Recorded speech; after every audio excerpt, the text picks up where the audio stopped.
prototipagem, impressão 3D, como é conhecida, eu vou falar um pouquinho de indústria 4.0. Tá muito em moda, né, falar de indústria 4.0, e isso nos leva à prototipagem 3D, né? Então, só para fazer uma contextualização histórica, nós tivemos 3 revoluções industriais. A primeira proporcionou produção em massa, a segunda foi para a questão de linhas de montagem e aplicação da eletricidade, e a terceira com o uso da tecnologia da informação. E hoje a gente passa pela 4ª revolução industrial, só que essa tem um impacto muito mais relevante, né? E ela vem por meio de um conjunto de tecnologias que funde tanto o mundo físico quanto o digital e o biológico, tá? Então, o que a gente tem? A primeira revolução industrial foi lá por volta de 1780, que foi a introdução das máquinas, né? Antes, o processo fabril era muito artesanal, e aí a primeira revolução industrial introduziu as máquinas. A segunda revolução industrial, em 1870, quase 100 anos depois, né, introduziu a parte de elétrica, né, maquinário elétrico. Começou as linhas de montagem. Lá em 1969, a automação, né, foi uma automatização dos sistemas de montagem, principalmente nas indústrias. E hoje, que é a 4ª revolução industrial, a partir dos anos 2000, falo hoje porque começou já há 20 anos atrás essa revolução industrial com um avanço tecnológico, né? Então a gente tem inteligência artificial, robótica, big data e assuntos que a gente vai mostrar agora. Então as principais tecnologias da indústria 4.0 são a manufatura aditiva, a inteligência artificial, o IoT, ou Internet das Coisas, a biologia sintética e os sistemas cyberfísicos. Vou falar um pouquinho de cada um deles, começando pelos sistemas cyberfísicos, né? O que esses sistemas têm de interessante? Eles fazem a fusão entre o mundo físico e o digital. Então, o que acontece? Um objeto físico, seja uma máquina ou uma linha de produção, vai ter, né, um gêmeo digitalizado. Então, todos os objetos ou processos na fábrica vão ter um irmão gêmeo digital. E aí você estuda o processo fabril, no gêmeo digital, na simulação, né? Isso é conhecido mais no nosso meio como simulação, e isso é aplicado depois no processo fabril em si, tá? Biologia sintética, o que é? É um redesenho dos sistemas biológicos, né? As pesquisas apontam para uma reprodução de algo natural de forma sintética, células sintéticas, por exemplo. Se trabalha hoje com impressão de pele, impressão de órgãos, né? Então, são células orgânicas, mas que estão sendo produzidas de um modo sintético. Então, tem muitas pesquisas nessa área. Internet das coisas, isso está bombando para tudo quanto é lugar, né? Que é a comunicação, a interação entre as máquinas e as pessoas, né? E carros automáticos, geladeira que comunica com o supermercado sozinha e faz uma compra, coisas desse tipo. Parece coisa de maluco, de filme de ficção científica, mas é o futuro que está nos aproximando aí cada vez mais rápido, né? A inteligência artificial, né? Surgiu a série Westworld, até a 2ª temporada, pelo menos, vocês vão ver que interessante que é a filosofia sobre o pensamento de máquina, o aprendizado de máquina, e tem várias outros filmes nessa área aí, né? E aqui o que é o nosso interesse, a manufatura aditiva. O que é a manufatura aditiva? Por que manufatura aditiva? É um modo de produzir por deposição de material. É um objeto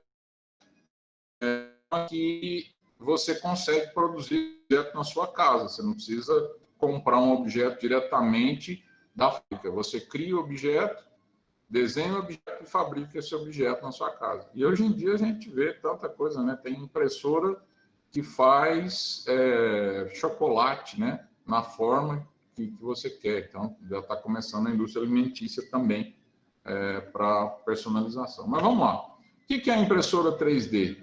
Nada mais é do que uma máquina de controle numérico computadorizado.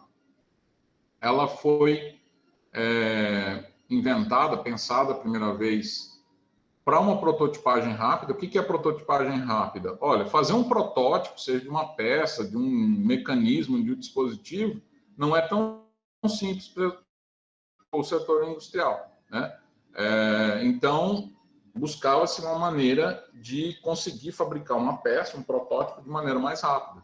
A primeira impressora 3D vem lá da década de 80, tá? Então, a gente está, o quê? Com uns 40 e poucos anos, 30 e poucos anos de impressão 3D efetiva. E hoje ela está chegando nas casas das pessoas, vocês vão ver, eu coloco alguns preços depois, mais para frente, com muito mais facilidade. Ela custa menos do que, algumas impressoras custam menos do que um notebook, por exemplo, tá? E manufatura aditiva, como eu disse, é por conta daqui na imagem, não sei se vocês conseguem ver o meu mouse aí, conseguem? Onde eu estou apontando? Dá um alô aí, pô. Sim. Consegue, né? Então, esse aqui é um processo de usinagem, onde você tem um bloco de peça e vem uma ferramenta desgastando o material para conseguir fabricar uma determinada peça, né? Então, esse é um processo de usinagem. A manufatura aditiva, não. Você tem um mecanismo que deposita material, né, sobre uma determinada base, né? Então, por isso, manufatura aditiva. Estou adicionando material. Bom, e é um método de construção por camadas. Então, imagina que você tem um objeto dessa forma. Você faz um fatiamento do objeto, né? Você faz um fatiamento e esse objeto tem que estar no computador, ou seja, você precisa de uma forma uma forma virtual do modelo físico no computador, um objeto tridimensional, e você fatia para poder enviar para a impressora. Dessa forma, esse é o fatiamento, né? Você imagina que o objeto foi cortado em determinado número de fatias, tá? Dessa forma aí. Existem softwares para fazer isso, esse tipo de fatiamento, e você parte para uma aproximação do objeto. Ó, esse é o objeto real, cortado em fatias, e esse objeto ele é aproximado por esses modelos aqui tridimensionais, tá? Ah, mas eu quero que ele se aproxime mais disso aqui, né? Essa forma de cá não está parecida com essa, então eu tenho que melhorar a resolução do fatiamento. Então, o modelo aproximado é esse. Ó. Você, após o fatiamento, dividiu em camadas, você aproxima para um modelo geométrico que a impressora consegue executar. Tá? Então, seria isso aqui. Ó. Você tem um modelo, esse é um modelo com 5 fatias, está bem longe desse modelo A, o modelo B está bem longe do modelo A, e aqui era para ser modelo C, tá? Desculpa aí, gente. O modelo C está cortado em 20 fatias. Isso que eu falo, aumentar a resolução. Então, eu coloco uma camada mais fina, eu consigo aproximar mais desse modelo A. Então, quanto maior a resolução, melhor eu aproximo do objeto real que eu quero construir. Gente, qualquer momento, se tiver dúvida, pode falar. Passa para a Hélida. Eu não estou vendo o chat, viu, Hélida? Aí você pega a pergunta do pessoal e joga para mim, por favor. Tá, Hélida e Celso, né? Os dois estão ouvindo e vendo. Eu tô só com a tela que eu estou apresentando. Mas vamos lá. Bom, quais são os tipos de impressora mais comuns? Do tipo SLA, que é um aparato de estereolitografia. O que ela faz? Ela faz uma fotopolimeração de resina. Existe uma resina que é colocada num tanque, né? Existe uma base com um elevador aqui e existe um raio laser, né? Um dispositivo aqui que vai quer dizer, por luz, vai polimerizar, vai mudar a constituição física dessa resina por luz. né? Então, com movimentos para cima, para baixo, para a esquerda e para a direita, movimentando isso aqui, eu vou modificando a área onde o objeto está sendo tratado por esse feixe de luz, tá? Então, é um SLA com cura por camada. Então, você cura uma camada, vai passar o feixe de luz aqui numa determinada região, muda a altura. Então, o processo é bem parecido com o de deposição de material, mas toda a resina está aqui. Hoje o preço de uma impressora de resina barateou muito, né? Tem alguns inconvenientes ainda, mas se tudo der certo, vai ser uma próxima aquisição da gente aí, ter uma impressora de resina também. Mas esse aqui é o mais comum, é o modelo de deposição de material fundido. Então, você trabalha com um material, em geral, um termoplástico, né, que é um filamento, vocês vão ver depois aqui, eu tenho uma impressora trabalhando com isso. Esse material passa por um dispositivo aqui, um hot end, que se diz, né? É um lugar onde ele é aquecido, ele fica fluido, então ele sai do sólido para o fluido, e aí por um mecanismo de movimentação vai se depositando o material. Então tem um sistema de puxar, um sistema mecânico que puxa esse filamento, empurra aqui por um local, né, um canal, onde esse material vai ser liquefeito e ele sai por esse bico. Esse bico, em geral, vai de 0,2, 0,3 milímetros até 0,5, às vezes, dependendo do tratamento, até 1 milímetro de diâmetro. Tá?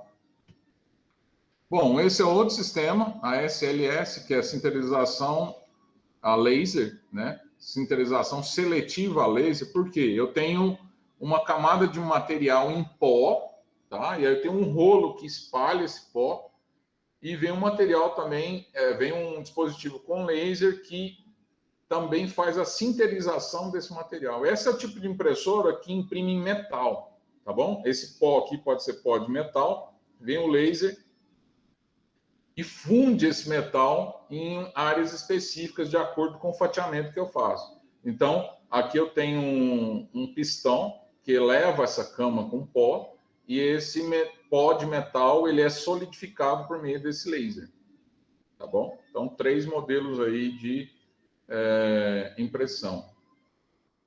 Bom, o comparativo é o seguinte, ó, aqui eu tenho uma impressão de deposição por material fundido, ou por polímero, né? Ela tem um uso mais doméstico, pode ser usada no industrial, ela tem uma precisão baixa, média, ela consegue imprimir camadas de até 0,01 milímetro, de 0,01 até 0,5, usa-se polímeros, eu vou mostrar o material para vocês depois, tem uma resistência média, e o custo aí, você consegue impressoras até de R$ 1.500. Aí tem todo o preço, tem para todo gosto, né? Tem um baixo custo de operação, então essa aqui seria a impressora caseira, tá? A FDM impressora caseira. Porém, tem uma menor qualidade. Há controvérsias, tem impressoras muito boas aí, muito boas mesmo, de preço acessível e com uma operacionalidade legal também. A SLA já é mais para uso industrial, ainda tem em uso doméstico, né? Eu estou falando, o preço dela tem se reduzido a cada dia, tem uma precisão média alta, né? Chega a imprimir a 0,05 milímetros de altura de camada, trabalha com fotopolímeros, já custa mais caro. Que na época, essa impressora industrial ela é mais cara, mas hoje você acha uma SLA de resina com mesa pequena, por volta de 5 centímetros por 8 centímetros de base, você acha aí por R$2.000, R$3.000, né? Ela tem o problema de ser uma impressão frágil, né? Hoje já tem melhorado, tá? Essas resinas têm melhorado dia a dia, a quantidade de fabricantes tem aumentado, então você melhora a qualidade do material. E a industrial, que é a SLS, geralmente elas são impressoras caras. Eu já vi impressora SLS de sinterização a laser custar R$2 milhões, tá? Então não é qualquer pessoa que compra isso para colocar em casa, né? Mas ela tem alta resistência mecânica para impressão de material, material metálico mesmo, né? Dentista está usando isso em alguns centros mais avançados para imprimir a estrutura de implante dentário. Então, agora, tudo isso baixa o preço, né? Daqui a pouco eu vou falar das impressoras que a gente tem no laboratório. Opa, acho que eu pulei, né? Tá, aqui. Então, essas são as impressoras que a gente tem no laboratório. Tem mais hoje, tá? A gente não tem só essas, não. O laboratório nosso chama Laboratório de Modelagem e Prototipagem 3D. Então, essa aqui, ó, a Cubex Trio, foi a primeira impressora que eu comprei para o laboratório, dinheiro do projeto de pesquisa, viu, gente? Porque eu trabalho na área de tecnologia assistiva e a gente produz algumas coisas, né, alguns objetos utilizando isso. Então, a primeira impressora que eu comprei foi essa.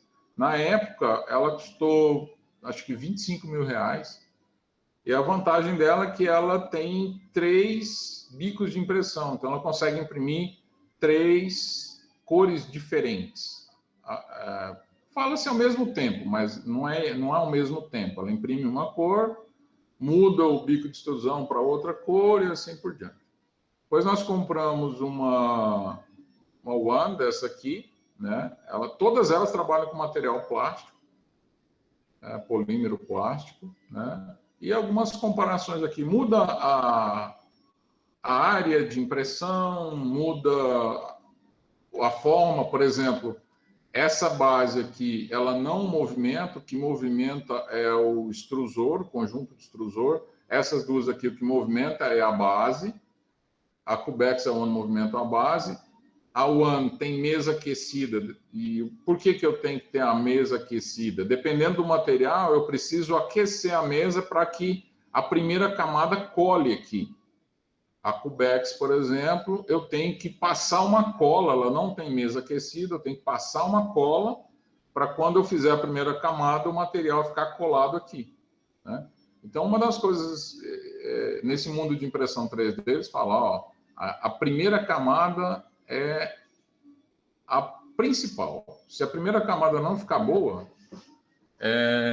a sua impressão certamente não vai funcionar, né? Então é isso. Então algumas tem, essa aqui tem a Prusa Mendel tem mesa aquecida, né? Então eu não preciso passar cola nem nada. Então essas duas, a One e a Prusa tem mesa e essa não. Aí eu já preciso passar cola. Mas o fundamental é que eu preciso colar a primeira camada na impressora para que a impressão fique boa.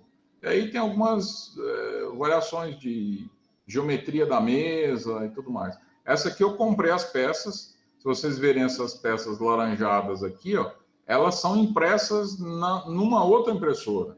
Então, quer dizer, eu posso usar uma impressora para fabricar peças para outra impressora. E o que mais que ela usa? Aí é rolamento, eixo, motores de passo que estão aqui, que fazem a movimentação, correr. Eu costumo falar que essa aqui é o fusquinho do laboratório, mas nunca deixou a gente na mão. Ela já pegou fogo, já derreteu peça, mas está sempre funcionando. Ela sempre está lá, ela é guerreira. Não faz uma impressão de precisão, tá bom? Não faz uma impressão de precisão, mas ela funciona de boa e essa aqui... Só que aí, como a estrutura dela é toda por parafuso e porca, são eixos, né, sem fim aqui, e porca que prende esses materiais, se você muda ela de lugar e alguma porquinha dessa aqui afrouxa, você já tem que calibrá-la todinha de novo. Então, ela é bem... Eu diria que ela é o Linux nosso, né? Você tem que entender bem como é que é o processo de funcionamento dela e lá programar em níveis profundos aqui para fazer ela funcionar. Mas oi? A Lua está perguntando se nessa que você está comentando, você consegue imprimir as próprias peças dela, depois que ela já está montada. Se ela é boa o suficiente para isso. Sim, consigo sim. Consigo sim. Eu já fiz, por exemplo, tem algumas presilhas que ficam aqui na parte de baixo, que elas acabam trincando, rachando. Eu imprimo nela mesma, né? Que não é uma presilha que vai afetar a estrutura, mas ela já fez peças para ela mesma. Mas eu posso imprimir na One ou na Cubex peças para ela também. Qualquer impressora faz peça para a própria impressora, desde que a estrutura dela não esteja comprometida. Tá? Respondido? Bom, sigamos então, que eu acho que vocês querem ver o negócio funcionando, ver se eu consigo fazer uma câmera funcionar aqui também. Bom, de forma geral, o que a gente tem? A gente tem um computador onde você vai fazer um desenho CAD, né? Um desenho tridimensional. Você tem instruções de manufatura, que é aquele fatiamento que eu falei para vocês. E aqui no desenho CAD você pode fazer uma análise CAI. Então, essas três siglas são muito intrínsecas da engenharia. É o CAD, CAI, CAM, que eles falam, né? Então, uma coisa é o desenho, outra coisa são as simulações de engenharia que você faz. Por exemplo, análise de temperatura, análise por elementos finitos, você faz em CAI.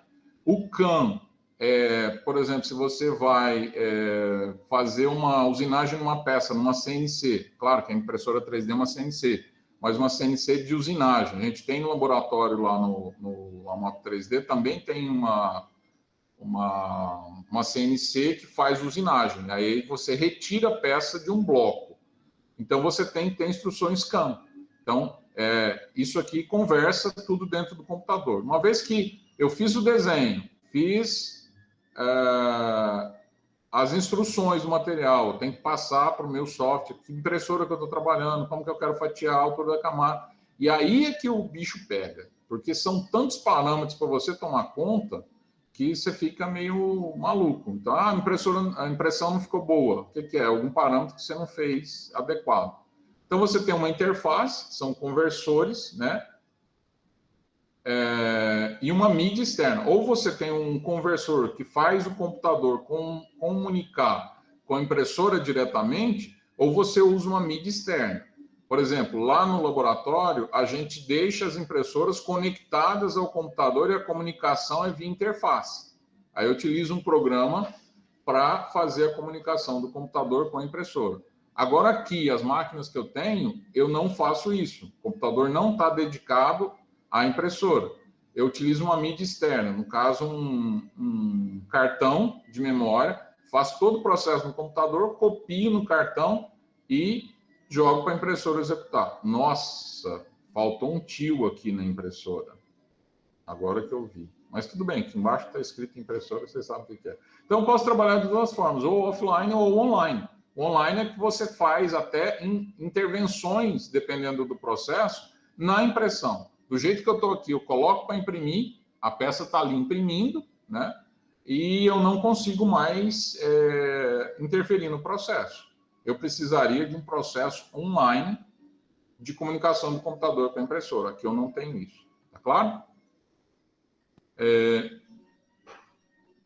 Quanto tempo eu tenho, gente, para falar? Eu falo demais. A aula vai até 12h30, então até 12h30 você decide. Mas que hora que é? 11h30 agora? É isso? Isso. Ah, não, acho que eu consigo falar mais uns 10 minutos aqui. Então, acho que eu errei. Cadê? Foi? Parece que não mudou o slide. Mudou? Não, ainda está naquele da impressora sem o M. Agora mudou. Peraí, mudou duas. Eu mudei um punhado de vezes, né? Peraí, calma, gente, calma. Então o que acontece? Para finalizar esse slide aqui, a impressora e o computador devem ser compatíveis. Eu tenho que fazer com que o firmware da impressora inteira no computador e vice-versa, para que eu possa fazer essa comunicação online. Bom, aquela impressora One que eu mostrei para vocês, aquela do meio, aquela pretinha lá, o que ela tem? Ela pode ser controlada tanto offline quanto online. Tá? Ou seja, posso colocar um cabo USB e fazer o comando online, ou posso colocar um cartão de memória com o arquivo e todas as instruções CAM para ela. Eu tenho 3 motores que fazem o movimento XYZ. Eu tenho uma resistência que aquece a mesa. Eu tenho um servo servomotor que faz um autonivelamento. Isso é uma coisa interessante daquela impressora One, que ela tem um autonivelamento de mesa. Isso é uma coisa que nas impressoras que eu tenho aqui, eu preciso fazer um nivelamento manual.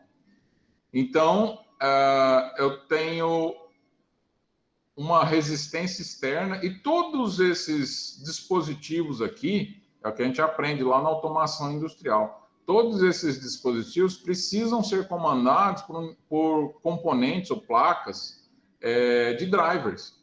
Eu preciso comunicar com esse motor. De que forma? Eu tenho que ter um driver que vai entender o comando que o controlador, né, que sou eu lá via computador, ou as instruções que estão no cartão SD, vão jogar para esse driver para ele poder se movimentar. Tá? Então, eu tenho que ter uma interface de comunicação do meio físico, que é o motor, com o meu controlador. Então, tem que ter um driver para cada motor, um driver de aquecimento da mesa, e eu tenho sensores, são chamados termistores, que ficam o tempo todo avaliando a temperatura da mesa, no caso de mesa aquecida, e do hot end, porque ali eu estou derretendo o material, e eu trabalho com temperaturas altas, próximas de 200 graus. Então, tem que ter um sensor ali monitorando essa temperatura, porque senão o que acontece? Não, vai esquentar indefinidamente, vai pegar fogo, certamente vai pegar fogo. Eu já vi pegar fogo, já fiz isso. Não é agradável. Então, também tem os drivers para o motor de extrusor, né? Porque lembra que eu falei para vocês que o filamento tem que ser puxado para dentro do bico, lá onde ele vai ser derretido? Então, tem um motor que faz isso, ele tem um driver também, e tem que ter um driver para essa resistência do extrusor. Então, olha só, eu aqueço a mesa, aqueço o extrusor, tem um motor puxando o filamento para dentro do extrusor. Então, tudo isso tem que ser controlado. Então, em geral, as impressoras têm um display que mostra isso. Mostra a temperatura da mesa, mostra a temperatura do extrusor, etc. Tá? E, além disso, como que eu sei qual é a posição que o motor deve ir, deve estar, ou para onde ele vai? Gente, tudo em sistemas mecânicos você precisa fazer uma calibração. Você precisa mostrar, falar, a origem é essa aqui. A partir daqui você vai andar tanto em X, tanto em Y, tanto em Z. Tá? E também tem que controlar o extrusor, a mesa, e posso ainda fazer um controle manual. Nossa, putz, eu fiz a minha programação para 205 graus. E o filamento tem uma característica que eu percebo que ele não está derretendo o suficiente. Ele não está legal. Eu posso ir lá e fazer um controle manual e dar um ajustezinho fino na temperatura. Tá? Isso é possível fazer a partir desse display. Bom, isso acho que tudo eu já falei. Bom, agora, aquela Cubex Trio, aquela mais cara que eu comprei, né, ela não tem resistência na mesa, não tem autonivelamento. Então, cortei isso aqui tudo. No caso, ao invés de ter um extrusor, ela tem 3. Então, ela tem 3 extrusores com 3 controladores diferentes. Eu posso fazer um controle manual da mesa, mudar a temperatura, mudar o posicionamento de motores. Então, para isso, tem os fins de curso aqui que fazem calibramento é triste, fazem a calibração dos motores, da posição dos motores, né? Só que ela não faz online. Eu não consigo ligar um cabo à impressora Cubex e fazer os ajustes do computador diretamente. Sempre eu tenho que copiar num USB, num cartão, colocar nela e ela assume o processo dali para frente. Então, mostrando algumas características de diferença entre as impressoras. O Fusquinha, a Mendel Prusa. Olha, também tem os drivers XYZ, tem a resistência da mesa, resistência do extrusor, o motor do extrusor que puxa material, mas ela não tem autonivelamento. É o caso dessas duas que eu vou mostrar para vocês aqui hoje. Não tem autonivelamento. O autonivelamento é manual. E outra, ela não tem display. Então, ela é fusquinha mesmo. Eu não consigo ver nada diretamente na impressora. Por isso que ela não tem um controle offline. Eu não tenho um cartão para colocar nela, ela tem que estar conectada no computador e eu faço o controle via computador, tá? Então, não tenho controle manual. Tranquilo, povo? Isso é só para mostrar características de diferentes. Né? Nossa, acabou os slides, eu nem vi. Tem uns caras doidos que é assim mesmo. Parei o compartilhamento, gente? Não, parei agora. Oh, Sumiu. Oh, peraí, deixa eu colocar presente aqui para mim. Presente. Celso, estou presente. Hélio, estou presente. Estou vendo. É muito doida essa relação, mas eu estou me divertindo com isso. Mas vamos lá. Eu vou agora fechar o PowerPoint e vou fazer Eu vou mostrar uma outra coisa aqui para vocês. Deixa eu abrir um software. Aqui. Nossa, calma, gente. Ele está subindo aqui. O que eu vou fazer? Eu vou carregar uma peça, um objeto para dentro da impressora. Deixa eu só ver se eu acho objetos 3D aqui, algum interessante.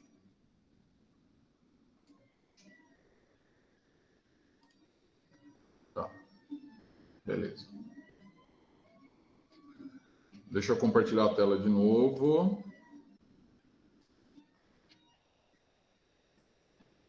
Tá aqui. Estão vendo já, não? Sim. Estão vendo?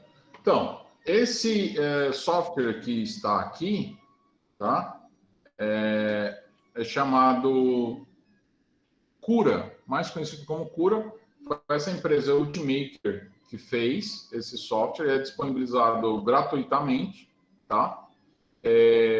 Então, o que eu faço? Imagina que eu tenho uma peça, essa peça que foi em um Solid CAD, né? Eu desenhei uma peça, para que isso? Era para prender um nicho na parede. Então, eu fiz os furinhos aqui para colocar parafusar no nicho, e aqui a parte que eu colocaria um parafuso e prender na parede. Então, aquilo que eu falei para vocês, eu quero uma peça, eu não tenho, eu desenho, eu imprimo essa peça. Tá? Isso é uma coisa que a gente tem feito sempre aqui. Então, aqui para vocês verem, o volume de impressão que eu tenho uma impressora aqui que é uma Ender 3 Pro da Creality, é uma impressora chinesa, mas eu comprei aqui no Brasil, tá? E ela é uma impressora cartesiana.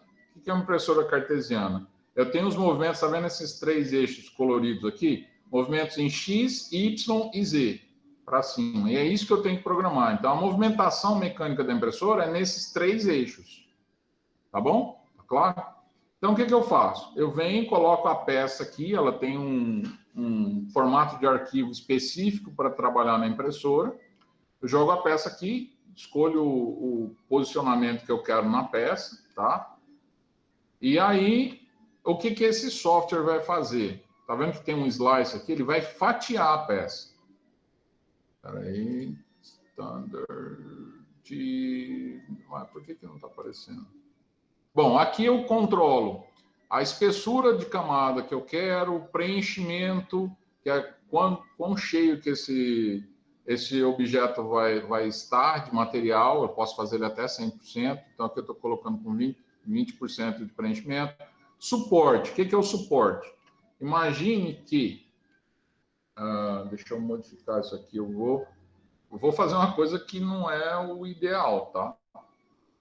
Eu vou colocar essa peça para imprimir assim. O que acontece se eu colocar essa peça para imprimir aqui, ó? Quando chegar, tá vendo que tem uma parte vermelha aqui embaixo? Quando a impressora vem, ela vai fazer essa parede, tudo bem, ela faz camada por camada, daqui a pouco eu mostro o fatiamento. Quando chegar nessa parte aqui, ó, veja que isso está longe da base da mesa. Ó. Ela tá no ar. A impressora, se ela jogar material aqui, esse material vai cair. tá? Então, eu tenho que habilitar, nesse caso aqui, suporte. Eu vou mandar fatiar para vocês verem o que acontece. Aí eu vou pegar o preview. Olha lá o que aconteceu. Ele enche de material. Puxa, ixi, mexi ela de posição. Foi mal, gente. Vou ter que fatiar de novo. Qualquer coisa que eu faço depois do fatiamento, eu tenho que fatiar de novo. É porque eu mexi nessa setinha aqui e tirei ele de lugar. Então, olha só. Veja que por dentro ele está oco, tá? Não, tá oco não. Tá oco. Porque aqui é um buraco, né? Ele não vai jogar material lá. Estou movimentando muito rápido isso aqui, gente. Ó, por dentro, como é que vai ser a coisa? Olha lá, vocês vão... Isso aqui que está com essa malha é só suporte que ele vai jogar aqui para suportar aquela parte lá de cima.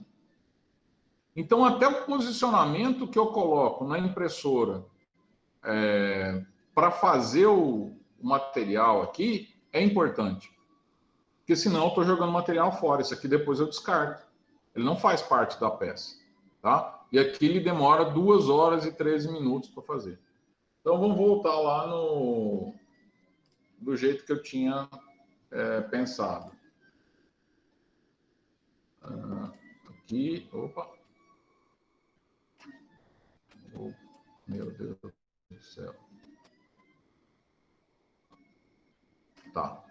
Assim, que é o jeito normal, né? Estou chamando isso de normal. Mais comum, mais prático. Se eu mandar fatiar, olha lá agora. Agora, lembra que era 2 horas e tanto? Eu não lembro os minutos mais.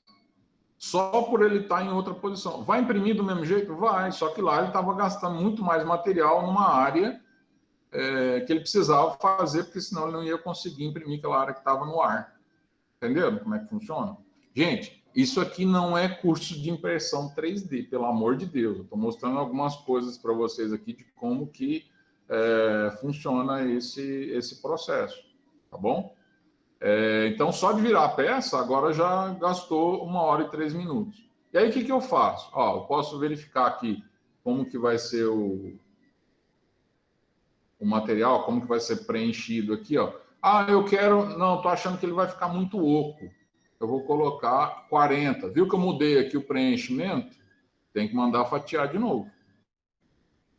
Olha lá, ficou melhor, mas aumentou um pouquinho aqui o tempo de impressão. Então, tudo isso afeta. Por exemplo, a resolução, né? Aqui, peraí. Aqui ele está com, no total, 90 camadas.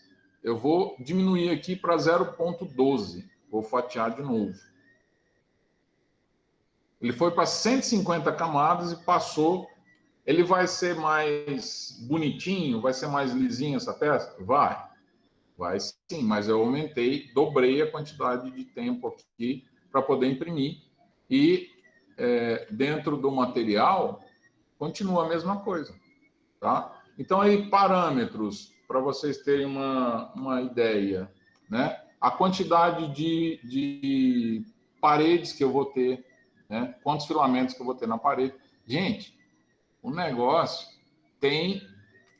Olha aqui, para vocês verem a quantidade de... Por exemplo, qualidade. O que eu vou mexer na qualidade? Aqui eu estou mexendo só na altura da camada. Mas se eu vier aqui em configurações, olha aqui o que eu posso modificar. Todos esses parâmetros aqui eu estou deixando o padrão. Eu não estou alterando. Mas eu posso mudar a altura da camada inicial, a largura da linha. Eu posso mudar tudo isso aqui, ó. Tá? E aí, a parametrização do meu objeto a ser impresso começa a ficar complicada. Então, olha, vamos lá no preenchimento. Opa, deixa eu fechar aqui. Preenchimento, em fio. Estou mudando só o quê?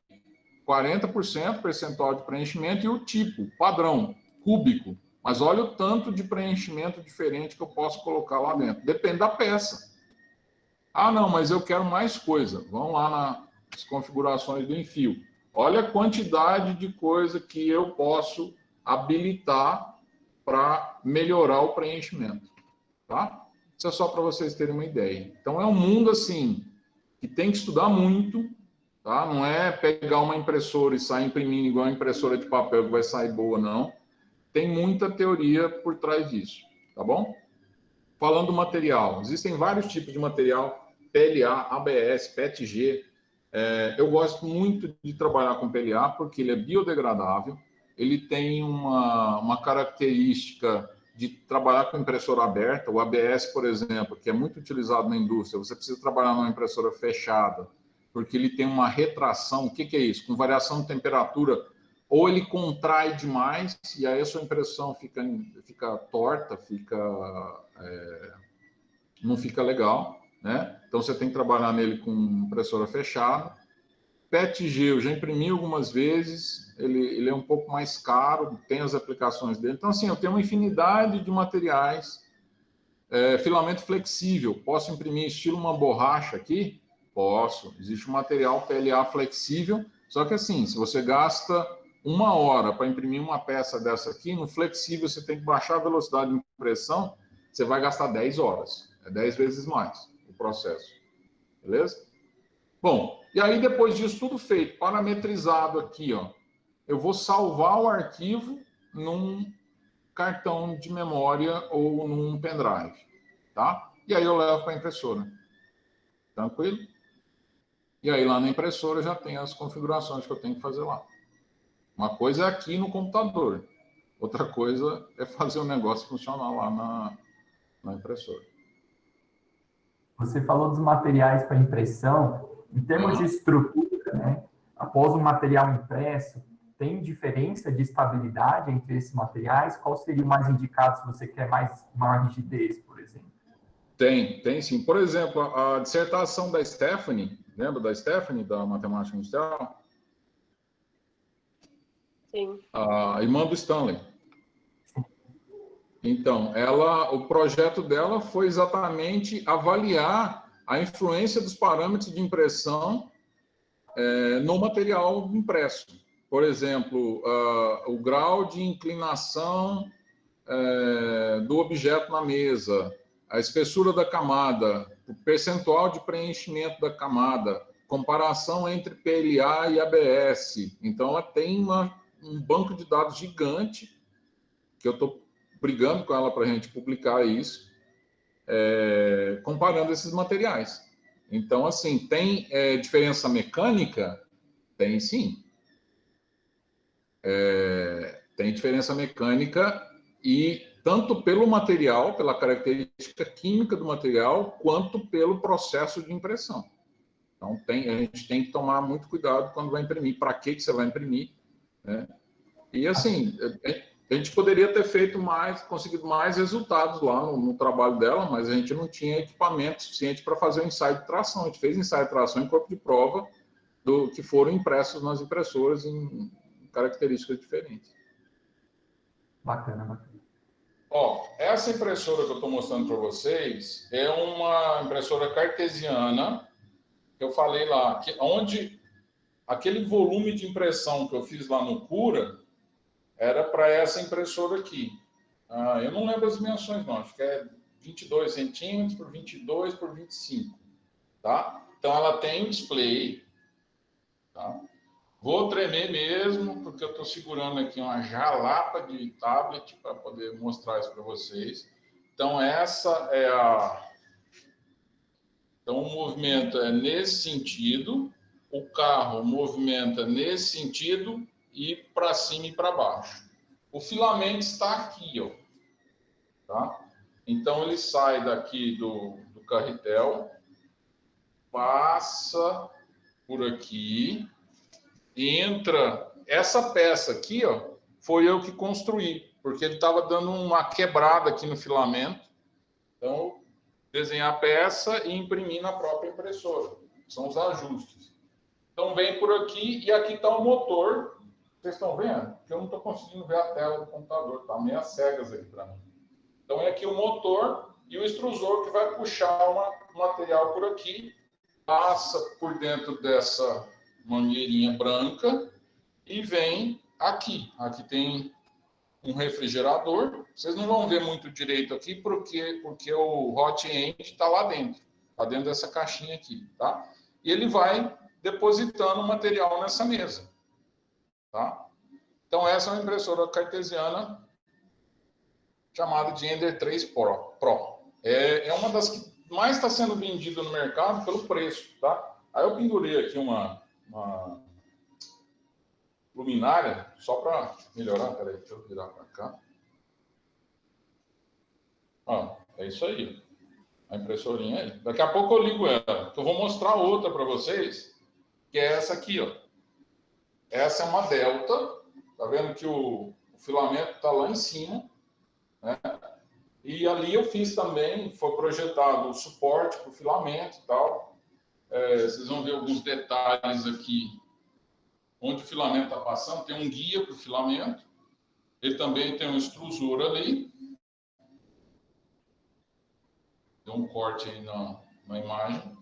Entra aqui e ela tem um sistema diferente. Essa não é uma impressora cartesiana. Essa é o que eles chamam de impressora Delta. Tá? Veja como que é o movimento dos motores dela. Vou tentar deixar parado aqui o máximo que eu puder. Viu como é que é? Os motores de cada bracinho daquela ali, para cima e para baixo, a composição deles movimenta o extrusor. Estão vendo próximo aí? Como é que está fazendo? A malha. Não sei como é que está. Sim. Estão perguntando se os motores são NEMA 17. São. Todos os motores aqui dessas duas impressoras são NEMA 17. Quem fez essa pergunta? Marco Antônio. Quem? Marco Antônio. Não, fala para não ficar fazendo essas perguntas difíceis, não, que daqui a pouco eu vou embora. Então, olha só. Aqui eu tenho um display. Eu consigo mudar algumas coisas aqui, mas está ruim, né, gente? Mas aqui, ó, eu tenho um botãozinho que eu consigo fazer algumas modificações aqui. E aqui do lado, não sei se dá para ver, peraí, deixa eu parar isso aqui. Aqui está o cartão SD. Eu gravei o arquivo lá, coloquei no cartão SD e depois liguei a impressora, que ela está aqui imprimindo esse negócio aí. Mas você gravou só o arquivo que você quis imprimir no cartão ou dá para escolher o arquivo a ser executado no próprio display? Não, aí o que acontece? Eu tenho que fazer todo o processo de parametrização lá no computador, mas eu posso gravar vários arquivos no cartão e aqui no display eu escolho qual que eu quero imprimir. Só que essa aqui é uma impressorinha chinesa, cara. Os arquivos aqui, o display é muito pequenininho. Vocês têm uma base, esse display aqui tem menos do que 2 centímetros por 2 centímetros. Então, não cabe nome de arquivo muito legal aqui. Então, por exemplo, se você imprime lá paralelepípedo 1, paralelepípedo 2, paralelepípedo 3. Quando você joga para cá, você não sabe qual. Porque ele coloca e corta. E aí põe um círculo na frente de que o nome continua. Então, não é uma boa você ficar enchendo de arquivo aqui, porque senão, mas é característica dessa impressora. Tá? Entendi. É característica dela. É uma impressorinha muito barata. Você compra o kit. Eu comprei as peças e montei ela aqui. Tá? Ela é de acrílico, a estrutura dela é de acrílico. Só que na montagem, tá? Ela é bem frágil. Eu quebrei essa peça aqui. Estão vendo onde estou com a mão? Quebrei essa peça aqui que segura a estrutura aqui. Aí você tem que fazer os famosos recursos de engenharia para poder consertar o negócio. E ela é bem alta. Estopa, o que está sendo impresso no momento? Ela está sendo 35 centímetros de altura aqui, nessa impressora. Mas a base dela é pequena. 18 centímetros de diâmetro. Tá? Uhum. Agora, essa outra aqui... Marcelo. Oi? Estão perguntando o que está sendo impresso no momento. Aqui eu estou imprimindo um medalhão da casa Lannister, do Game of Thrones. Depois manda foto para nós ver como que ficou. Tá, vou mostrar uma impressãozinha aqui para vocês. Espera aí. Ih, parece que parou. Ah, não.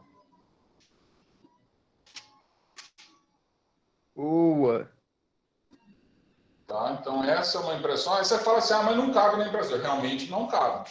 Eu tive que dividir os pedaços, tá? Você imprime. Aqui eu ainda estou pintando as peças. Isso aqui demora pra caramba. Né? Então, foi impresso em material verde, que está branco aí, porque eu já estou trabalhando com o preparador para mandar a tinta. Mas essa base, por exemplo, ela tem mais de 30 centímetros de diâmetro. Então, imprime coisas grandes? Imprime. Está aqui um exemplo para vocês. Tá? Mas aí, só para no vocês terem caso, uma base. Quanto tempo demorou para imprimir todas as peças aqui? Foram 99 horas de impressão. Beleza? ficou top. Custou. Isso. Aqui eu gastei praticamente 1 quilo de filamento. Aqui eu tenho 1 quilo. Eu abri esse filamento hoje. Tem um detalhe lá. Não sei se vocês viram. Vocês assistiram o Mandaloriano? Não, né? Mandaloriano, não. Geek Nerd. Mas 1 quilo de filamento hoje de PLA deve estar custando uns R$130. Então, material 130. Aí são 99 horas de impressão. 99 horas de impressão. A galera costuma colocar em torno de 15 a 20 reais por hora. Porque tem o custo de máquina e tempo. E não é só a impressão, né? Você tem o pós-processamento do material que você tem que avaliar, né? Tratar depois. Ela não sai prontinha para uso. Você tem que lixar, tratar e tudo mais. Depende do fim que você quer, qual é o objetivo do material que você está imprimindo, né? Já estou com 12:06, hein, gente? Já vou acabar. Mas eu tenho mais algumas coisinhas. Bom, aquilo Você lá viu tudo?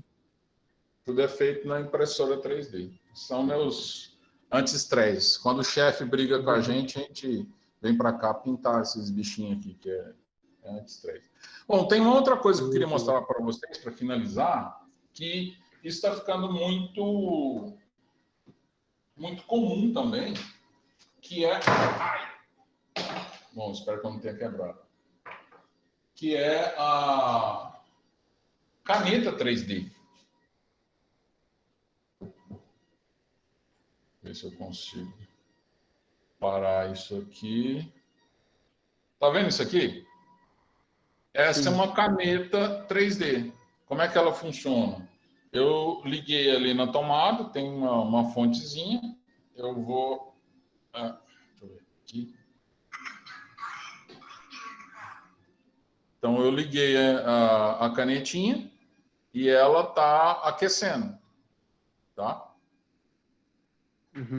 Aí eu uso o filamento.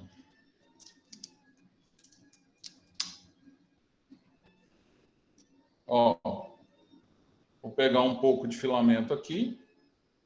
Tá? É o mesmo que eu usei para imprimir aquele Deadpool que eu mostrei para vocês. É retalho isso aqui. E quando ela falar que eu posso... Ela fala comigo a caneta, olha que chique. Quando ela falar que eu posso colocar o material... Vocês estão vendo? Tá, né? Eu vou limpar a ponta aqui.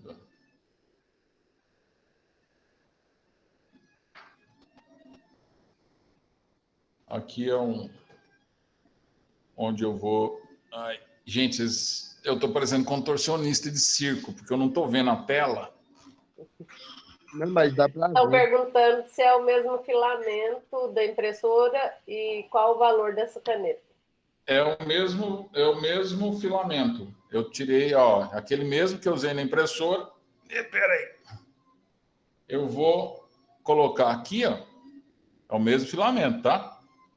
E aí eu aperto o botãozinho, ele vai começar a puxar. Tá escutando?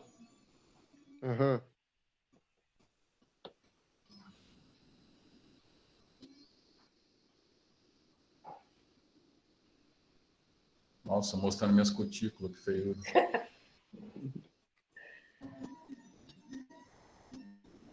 valor da caneta, Marcelo? Ah, não sei não, tem que olhar. Eu não lembro mesmo, faz muito tempo que eu comprei. Mas não é caro, não. Gente, aquela impressora que está imprimindo lá, que vocês viram, eu paguei R$ 800 na época nela. Pedi da isso? China. Né? Mais Então, barato que o PlayStation. baixou bastante o preço desse tipo de material. Eu vou fazer uma impressãozinha 3D aqui para vocês. Se eu consigo mostrar aqui. Se você começar a impressão em cima aí de uma superfície, não fica grudado, não? Fica, quer ver? Vou mostrar aqui para vocês.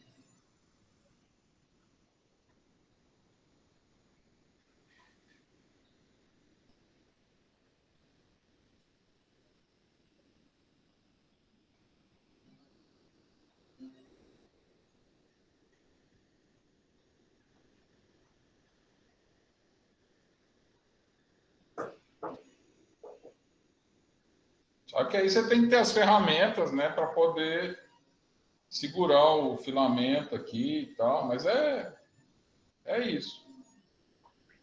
Eu controlo a impressão. Tem gente que é artista pra caramba, faz esse negócio aqui, faz cada coisa. Deixa eu ver se eu consigo tirar. Eu queria saber se gruda, né, no material. Responde para você? Só um pouquinho. Pô, estraguei minha mesa, cara. Brincadeira, hein? Isso é que é dedicação. Tá aqui como que tá indo a impressão. Gente, quando voltar, se Deus quiser, volta logo essa questão de presencial. Aí vocês chegam lá no laboratório, tem tudo lá funcionando, e a gente se diverte pra caramba. O legal é você fazer as coisas na vida para se divertir. E eu me divirto bastante fazendo essas coisas. Marcelo, Eu? tem uma pergunta aqui, eu esqueci de que pessoa que é. Sabe algum exemplo da aplicação de impressão 3D em algum setor de Catalão? A Mitsubishi usa impressão 3D. Eu já fiz alguns serviços para eles lá, impressão 3D, mas eles usam sim. Em geral é prototipagem, né? Você quer construir uma peça rápido. Aqui em casa quebrou alguma coisa, igual aquilo que eu falei para vocês lá, não vou fazer o suporte para o nicho. Você desenha e faz, né? A peça. Eu já fiz várias peças aqui.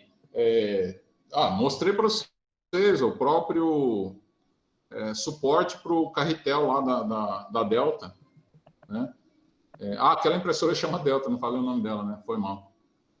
Aquele sistema aquela mecânica, né, de movimentação chamado Delta, tá? Paulinho e Plínio, né, nossos colegas aí do Intec, trabalharam o mestrado dele, o doutorado deles com esse tipo de impressora, manipulador Delta. Não lembro qual, mas acho que os dois trabalharam com isso, se não me engano. Bom, gente, eu acho que eu já falei demais, né? Como eu disse, não é um curso de impressão 3D, mas é uma área fascinante e, ao mesmo tempo, decepcionante. Muita coisa está errada. Não vai pegar que aprender, você vai no negócio, 10ª vez, vai dar errado. Não tem jeito, porque são tantos parâmetros para controlar que não tem que você cercar tudo. Por exemplo, hoje eu fiquei com medo que choveu, né? E o filamento ele é muito sensível à umidade. Então, pode ser que a própria variação de umidade do local prejudique a sua impressão.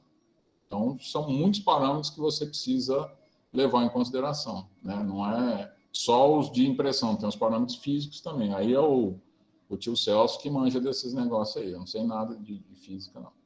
Essa área de impressão 3D, ela atende a muitas vertentes, né?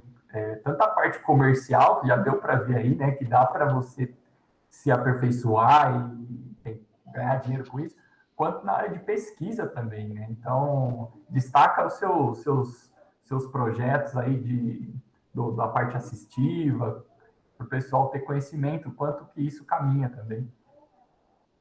Claro. Assim, eu tenho trabalhado nos últimos anos, tem uns anos já, não vou falar quanto, não, nessa área de tecnologia assistiva, que é a fabricação de dispositivos que melhoram a vida das pessoas, né? Então, um dos meus focos de pesquisa é o desenvolvimento de próteses de mão para amputados. Próteses, órteses e diversos outros mecanismos, né? Então, muita gente faz na impressão 3D, né? Porque é mais rápido, é mais barato do que você contratar uma indústria para fazer aquilo, como é para teste. Como é para teste, é muito difícil você investir dinheiro num protótipo e depois jogar fora. E quando você tiver a oportunidade de ir no laboratório, tem caixa cheia de material impresso que não funcionou, né? Então, tem muitas aplicações. Eu lembro que um aluno meu que fez um mestrado, a gente desenvolveu um dispositivo de segurança para carro e a gente precisava de um case, né, uma caixinha, para colocar isso e acoplar no carro. Foi feito na impressão 3D. Né? Então, ela ajuda demais. E outra, tá mudando o tipo de material, né? Tem vários nichos de pesquisa buscando materiais, impressão de materiais orgânicos. Vou imprimir um pedaço de fígado, vou imprimir um pedaço de pulmão. Eu vi uma empresa que está fazendo ossos, né? Que tem um problema muito grave para a pessoa que precisa de implante ósseo e precisa do doador. E isso é um negócio complicado. Então, eles conseguiram desenvolver um material sintético, imprime o osso com as características orgânicas do osso, ele tem uma ósseo-integração muito grande, né? E adapta muito bem a pessoa. Então, tem várias áreas. Eu até brinquei com a Ellie esses dias, a gente conversando. Eu estou muito próximo da galera da medicina. Eles estão muito interessados em aplicação da tecnologia na medicina. Tem muita coisa para ser desenvolvida lá, em todos os sentidos, seja de impressão 3D, de inteligência artificial, de tudo, né? Eletrônica. Então, a gente tem vários campos aí para poder trabalhar. Agora, o que eu tenho que falar para todo mundo, não espera acontecer, não. Vai atrás e sempre fazer curso, sempre buscar conhecimento. E tudo aquilo que a gente coloca na nossa caixinha de ferramenta é útil. Seja cálculo, seja geometria analítica, seja química, tudo isso é importante em alguns momentos. Que dia na vida que eu ia imaginar que eu precisava estudar estrutura química de um polímero que eu estou usando na impressão 3D? Eu precisei fazer isso. Que dia que eu imaginei que eu ia precisar pegar a mão de um cadáver para poder estudar a parte de anatomia e para poder construir uma prótese mecânica, né? Então, assim, todo conhecimento é válido e é necessário. Por aí. Marcelo, tem algumas perguntas agora. Antes da prototipagem 3D, os protótipos eram feitos em um torno, por exemplo? Isso, torno, fresa, né? Seja com material latão, geralmente materiais mais baratos, mais usináveis de madeira mais fácil. Por exemplo, ainda se utiliza, quando vai construir um carro, fazer uma escultura em clay. Clay é uma argila que eles utilizam, mas aí é mais para o design, para ver. Ou vocês acham que eles vão lá no lanterneiro construir um carro primeiro para ver como é que fica? Não. E, sem sombra de dúvidas, o computador, os métodos de simulação são importantíssimos para você diminuir a questão do custo, né? Respondeu? Que software você usa para modelar 3D e para escanear objetos? Vários.